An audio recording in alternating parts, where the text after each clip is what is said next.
The story of how the British took control of India is not a story of sudden invasion. It is a story of slow expansion, political confusion, economic manipulation, and centuries of internal decline. To understand how a small island nation managed to rule a vast subcontinent, we must start long before the British even dreamed of controlling India. In the early 1700s, the Mughal Empire, once so powerful that European travelers wrote about its unimaginable wealth, began to shake from within. For more than 150 years, the Mughal system had relied on strong emperors like Akbar, Jahangir, Shah Jahan, and Aurangzeb. But after Aurangzeb's death in 1707, everything changed.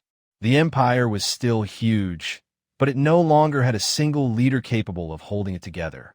The Mughal princes fought one another for the throne, draining the treasury and destroying unity. Regional governors stopped sending taxes to Delhi. Many acted like kings of their own provinces. The military, once disciplined and modern for its time, was outdated and poorly paid. Corruption and infighting became normal. The empire looked powerful on paper, but in reality, it was weakening like an old building with cracks everywhere. At exactly the same time, a foreign group was gaining influence, the British East India Company. They were not a government, not an army, not a country. They were a private profit-seeking company with permission to trade in Asia. Their goal was simple: buy spices, textiles, and other goods and sell them in Europe for high profits. They were only businessmen until they realized something. They noticed that India was rich, divided, and full of political competition. And they understood a basic rule of power. When a great empire collapses, whoever has money, discipline, and organization can fill the gap. The British had all three. Throughout the 1700s, the British East India Company built small trading posts on the coasts, Bombay, Madras, and Calcutta. But eventually, business alone wasn't enough. To protect their profits, they needed influence over Indian politics. And the easiest way to gain influence was to take advantage of internal conflicts. Their first huge opportunity came in Bengal. In 1757, the Battle of Plassey changed Indian history forever. The company did not win because of military power. They won because of strategy. They bribed Mir Jafar, the commander of Nawab Siraj-ud-Dowlah's army, promising to make him the next ruler of Bengal.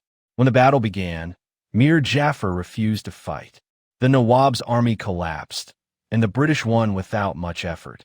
This victory made the company extremely rich. Bengal was India's economic heart. Its agriculture, trade, and resources produced enormous wealth. Overnight, the company gained control of a region that could fund a massive private army.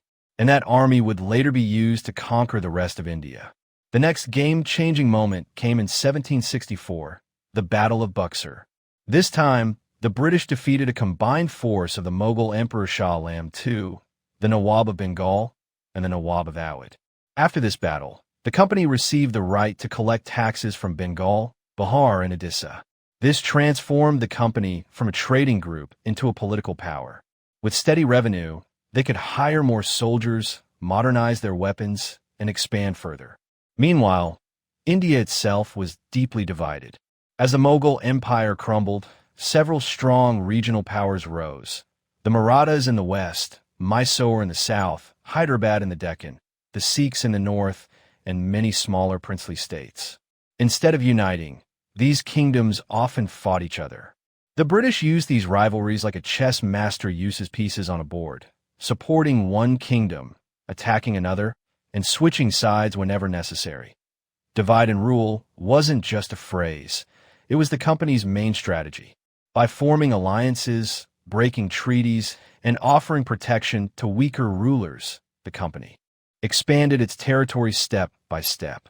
When a kingdom refused to cooperate, the company used its disciplined army to wage war. When a kingdom cooperated, the company slowly took control through treaties and advisors. In both cases, Indian rulers kept losing power. One of the biggest challenges to British expansion was the Mysore kingdom under Hyder Ali and later his son, Tipu Sultan. Mysore built a modern, European-style army and even used rockets in battle. The British fought 4 wars against Mysore, and only in 1799 did they finally defeat Tipu's Sultan at Srirangapatna.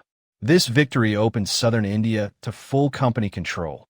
Next, they turned toward the Marathas, who had become one of the strongest powers in India after the Mughal decline. The British fought 3 long wars with the Marathas. The final defeat in 1818 ended Maratha dominance and made the British the most powerful force in the subcontinent. By the mid-1800s, the East India Company controlled most of India through a mix of warfare, taxation, diplomacy, and exploitation. But the company's rule was harsh. Heavy taxes, forced farming of cash crops, destruction of local industries, and social interference created widespread anger. All this tension exploded in 1857, when Indian soldiers, rulers, farmers, and civilians rose up in revolt. It became the biggest uprising against British rule. Although the revolt spread across northern and central India, it lacked unity and coordination. Different regions fought with different goals. Some wanted to restore the Mughals, some wanted independence, and others wanted their kingdoms back. The British eventually crushed the rebellion. After the uprising, the British government realized that the East India Company could no longer handle India. In 1858, the company was dissolved, and India officially became a colony of the British Empire. A private company had taken over an entire subcontinent, and only then did the British Crown take control. By the late 19th century, the British Empire ruled India completely. But it is important to understand how they achieved this. They did not win because they were stronger.